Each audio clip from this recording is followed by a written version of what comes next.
président Oligui était un homme courageux, rempli de dignité et d'honneur.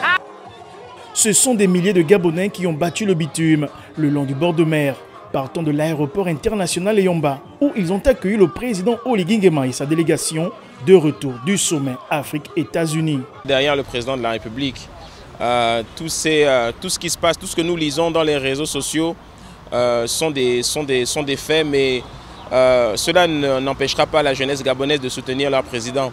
Ce n'est pas en 2 mois que des millions de gens ont voté le chef de l'État, et en 2 mois parce qu'il y a un fait comme celui-là qui vont arrêter de le soutenir. Et le président Oligui Nguema est venu libérer notre pays, et donc c'est normal que ceux qui étaient au pouvoir, ceux qui étaient la mangeoire, le voient comme un adversaire. Donc ils sont obligés de monter à toute pièce des arguments contre d'autres pays, le Gabon, et surtout contre le président qui est le patron de notre pays. Pour ces hommes et ces femmes qui ont effectué le déplacement, l'heure est à l'unité et non à l'opportunisme qui voudrait se dresser contre la confiance des Gabonais exprimée à travers les 94,85% des voix accordées au président Oligui Nguema le 12 avril dernier. Nous devons être ceux-là qui lui donnent la force d'accomplir sa vision.